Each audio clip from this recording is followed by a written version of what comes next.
जनाब field marshal साहब को यह पैगाम देना चाहता हूं कि आपकी यह गलतफहमी है कि आप ये जो भारत ने हम पे हमला किया उसके बाद आपको आपकी जो एक ग्राफ ऊपर चला गया है, आप बहुत मकबूल हो गए। नहीं, हरगिज़ नहीं।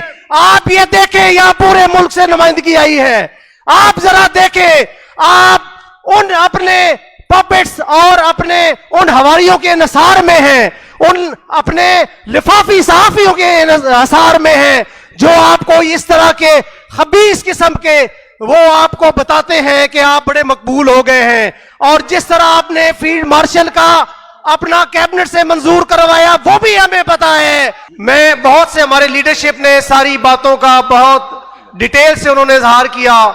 मैं आखिर में बहुत ही आसान अल्फाज में अपने ख्यालात का इजहार करूंगा कि ये हमारे जितने इश्यूज हैं, लॉ और हमारे आइन की इन्फोर्समेंट के जो इशू है, और हमारी जो 26वीं आईनी तरमीम है, और उसके बाद जो मिलिट्री कोर्ट्स में सिविलियन के ट्रायल से मुतालिक जो हालिया जजमेंट आई है सुप्रीम कोर्ट की, इसके अलावा कॉर्पोरेट फार्मिंग और सिंध में 6 नई नहरें का जो प्रोजेक्ट है, और जिस तरह बलोचिस्तान में शहरी हकूक को बिल्कुल मुकम्मल तौर पर सल्ब कर लिया गया है, जिस तरह केपी में हमारे 3/4 मुंतखब हुकूमत के हाथ में कुछ भी नहीं है, जिस तरह आज सिंध में, पंजाब में, बल्कि पूरे पाकिस्तान में लोगों को मावराए अदालत उनको अगवा कर लिया जाता है और उनको मिसिंग कैटेगरी में ला दिया जाता है, उनके वेयर अबाउट्स का किसी को कोई मालूम नहीं।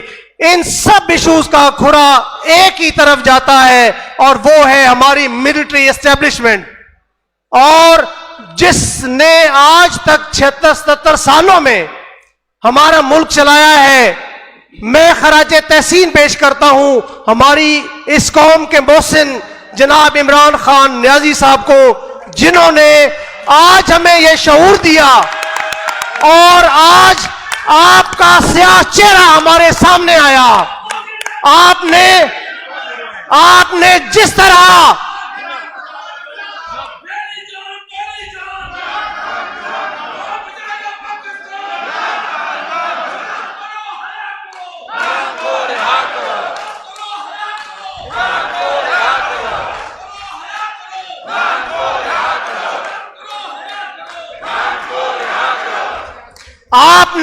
तरह देखा कि ये कौम जाग गई है, इस कौम को शऊर आ गया है, सबसे पहले आपने रिजीम चेंज ऑपरेशन के जरिए एक मुंतखब हुकूमत को चलता किया। उसके बाद आपने आइन के साथ मुकम्मल बगावत करते हुए जो 90 दिन में इलेक्शंस होने थे, 2 साल तक उनको लटकाया और अपने पपेट्स के जरिए पूरे निजाम पर कब्जा किया। उसके बाद आपने एक पार्टी को मुकम्मल तौर पर एक इलेक्शन के लिए जो एक लेवल प्लेइंग फील्ड दिया जाना चाहिए था, उसको छीन लिया। इसके बावजूद 80% पाकिस्तान के अवाम ने उनको मैंडेट दिया, आपने उस मैंडेट पर डाका मारा। आपने इस पार्लियामेंट पर अपने फॉर्म 47 के अपने पपेट्स को वहां पर बिठाया और अवाम के हकीकी नुमाइंदों को पार्लियामेंट से दूर रखा। और उसके बाद आपने पाकिस्तान की तारीख के 2 सबसे बड़े मनी लॉन्ड्रर्स को, एक को आपने सदर बनाया, एक को आपने वजीर आजम बनाया।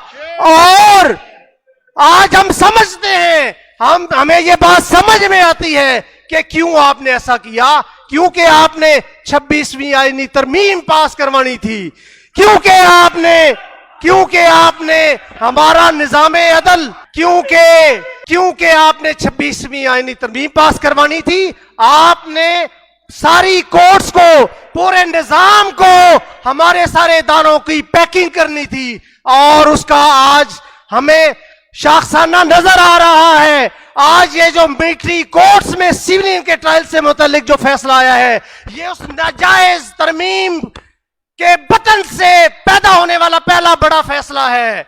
और मैं आपको यकीन दिलाता हूं कि अगर 26वीं आईनी तरमीम का रास्ता ना रोका गया, इसको अनड्यू ना करवाया गया, तो आप मुस्तकबिल करीब में इस तरह के बहुत सारे और फैसले देखेंगे।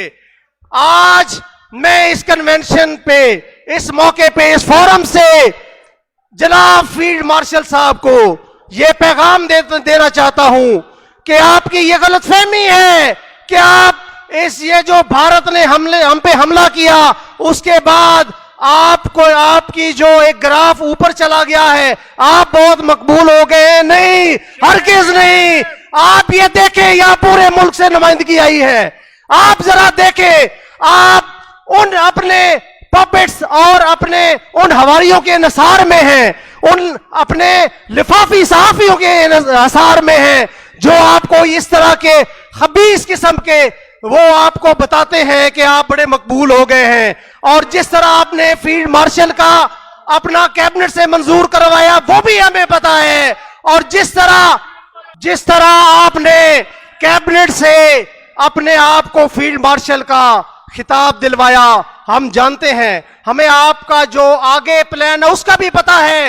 इसी कैबिनेट से और इसी अपने जो हवारी हैं, जो अपने सदर और वज़ीर आज़म हैं, और उनकी कैबिनेट से आपने अभी जो आने वाले बजट में आपने अपना बजट बहुत ज्यादा बढ़ाना है। हम बिल्कुल इससे आगाह हैं, लेकिन मैं फील्ड मार्शल साहब आपको यह बता देना चाहता हूं कि जिस तरह आपने अपने आप को और अपने चंद एक हवारियों को रियासत समझ लिया है, यह आपकी खाम ख्याली है। रियासत हम है, रियासत पाकिस्तान के अवाम है।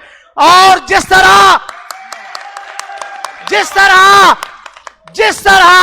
आप अपने तलवे चाटने वालों को, अपने बूट पालसियों को आप मुहिब्बे वतन होने का सर्टिफिकेट देते हैं, और जो आपको आईना दिखाता है उसको आप गद्दार डिक्लेयर कराते हैं। अब इस तरह नहीं होगा।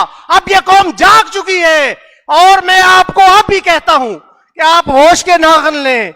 आप अवाम को देखें, आपने जिस तरह जुल्म और जबर का माहौल पिछले 3 साल में यहां पर पैदा कर रखा है, ठीक है, हम मानते हैं कि हमारी अवाम उस तरह नहीं निकलती, लेकिन जब भी इस अवाम को मौका मिलेगा, वो बैलेट के जरिए आपके खिलाफ फैसला करेंगे।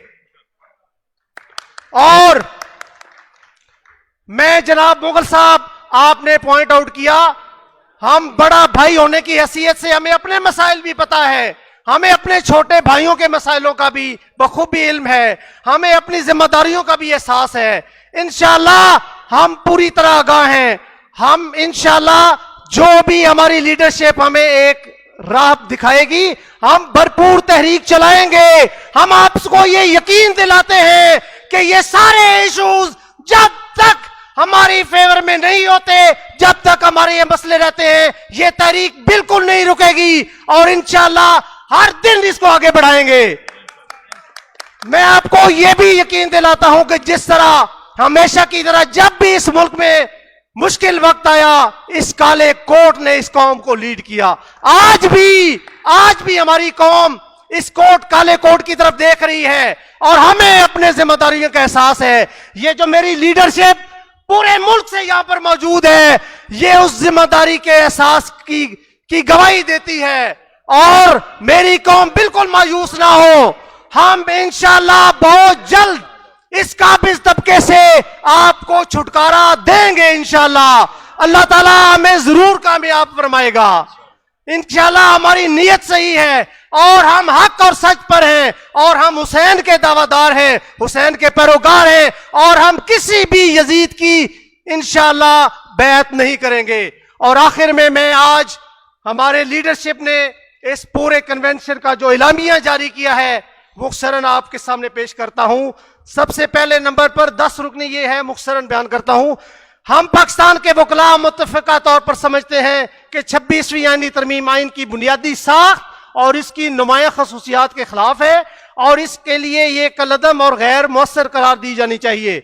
हम मुतालबा करते हैं सुप्रीम कोर्ट में इस तरमीम के खिलाफ दायर मुकदमात, जिन्हें 27 जनवरी 2025 को बाकायदा समाअत के लिए मंजूर किया गया, फौरी तौर पर इन जज साहिबान पर मुश्तमिल फुल कोर्ट के सामने समाअत के लिए मुकर्रर किए जाएं, जो इस तरमीम की मंजूरी के वक्त मतलब उससे पहले जो मौजूद थे, हम अपनी जिद्दोजहद और तहरीक को 26वीं आईनी तरमीम के खिलाफ उस वक्त तक जारी रखेंगे जब तक इसको अनडू नहीं किया जाता।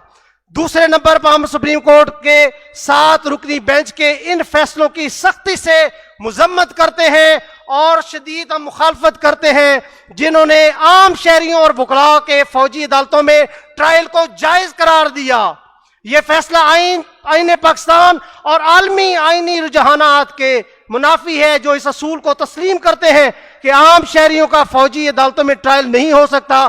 पाकिस्तान भर के वकला सुप्रीम कोर्ट के 5 रुकनी बेंच के फैसले और 2 इख्तलाफी जज साहबान के राय के साथ खड़े हैं, जिन्होंने वाज़ेह तौर पर कहा है कि आम शहरियों को फौजी अदालतों में नहीं लाया जा सकता। यह फैसला इस बात का सबूत है कि 26वीं आईनी तरमीम के नतीजे में अदलिया को कमजोर, ताबे और मफाद परस्त बना दिया गया है। तीसरे नंबर पर हम भारत की जानिब से यकतरफा तौर पर सिंतास माहदे की मुअत्तली की सख्त मजम्मत करते हैं, जो बैनुल अक़वामी कानून की खिलाफ वर्जी है और भारत की जानिब से अपने बैनुल अक़वामी फ़राइज़ से इनहराफ है। पाकिस्तान को बैनुल अक़वामी कानून के तहत मुकम्मल हक हासिल है कि वो मुनासिब कानूनी चाराजोई करे। हम पाकिस्तान के वकला सिंतास मुआहदा 1960 के तहत पाकिस्तान के पानी की जायज़ हक का मुकम्मल दिफा करेंगे। हम मजीद भारत की तरफ से ये जो 6 और 7 मई 2025 की दरमानी रात बिला इश्तियाल हमले और पाकिस्तान की खुद मुख्तारी पर जो हमला किया गया था, उसकी भी शदीद अल्फाज में मजम्मत करते हैं और हमारी फोर्सेस खास तौर पर पाक फजाइया की बरवक्त कार्रवाई को हम अप्रिशिएट करते हैं। हम सिंध के वकला और अवाम के साथ मुकम्मल यकजहती का इजहार करते हैं, खास तौर पर इन नहरी मंसूबों के खिलाफ जिनका मकसद सूबा सिंध को इसके जायज पानी से महरूम करना है। हम इन दलाइल को मुस्तरद करते हैं जो इंडस के पानी को चुलिस्तान के लिए नहरें निकालने या कारपोरेट फार्मिंग के मंसूबों के जवाज के तौर पर पेश किए जा रहे हैं। हम मौजूदा सूरत हाल में के पेश नजर मुल्क भर से तमाम सियासी कारकुनों को, बिलखसूस जनाब इमरान खान न्याजी, डॉक्टर मारंग बलोच, अली वजीर वगैरह को फौरी तौर पर रिहा करने का मुतालबा करते हैं, जिन्हें महज सियासी इख्तलाफात की बिना पर जेली मुकदमात में कैद रखा गया है। तमाम मसाइल का हल गुफ्तो शनीद के जरिए हल किया जाए और ताकत के इस्तेमाल से गुरेज किया जाए। तमाम इकदाम जो भी मावराए आइन हो, इससे इज्तनाब करेंगे किया जाए और अपने ही शहरियों पर ताकत का इस्तेमाल कानून और आइन की खिलाफ वर्जी है। मुल्क भर से तमाम सियासी कारकुनों को जिन्हें मावराए अदालत और मावराए आइन और कानून मिसिंग किया गया है, हम फौरी तौर पर मुतालबा करते हैं कि उनको मंजर आम पर लाया जाए। और ये प्रैक्टिस आजकल खास तौर पर हमारे सिंध के सूबे में, बलूचिस्तान केपी में तो पहले ही थी, अब सिंध और पंजाब में भी इन्होंने ये काम शुरू कर दिया है। हम इसकी शदीद मुजम्मत करते हैं और मुतालबा करते हैं कि फिलफौल इन सब मिसिंग पर्संस को सामने लाया जाए। बिल्कुल, शहीद का लाशा देखे मारंग बलोच, आप उसका भी नाम नहीं सुन सकते। उसका सिर्फ ये कसूर है कि जो हमारे प्यारे जिनको आपने कत्ल कर दिया है, जिनको आपने शहीद कर दिया है, आप उनकी लाशें भी नहीं देते। आप किस तरह ये निजाम चलाना चाह रहे हैं? हमें आपकी अकल पर जो है वो रहम आता है। इसके साथ हम जिस तरह खान साहब ने पॉइंट आउट किया, हम legal practitioners and bar council act में तरमीम के लिए मेंबर और साबिक chairman Pakistan bar council Farooq H Naik की तरफ से पेश करदा करारदाद, जिसमें बार काउंसिल के इलेक्शन के उम्मीदवारों की स्टैंडिंग 15 से बढ़ाकर 20 करने की तजवीज दी गई है। हम इसकी शदीद मजम्मत करते हैं और ये मुजव्वजा जो तरमीम है, इसके तहत नौजवान वकला और कायदीन को बार काउंसिल के इलेक्शन से दूर रखने की ये एक मजमूम कोशिश है। हम इसकी इंशाल्लाह इसके खिलाफ भी भरपूर हम इंशाल्लाह एहतजाज करेंगे।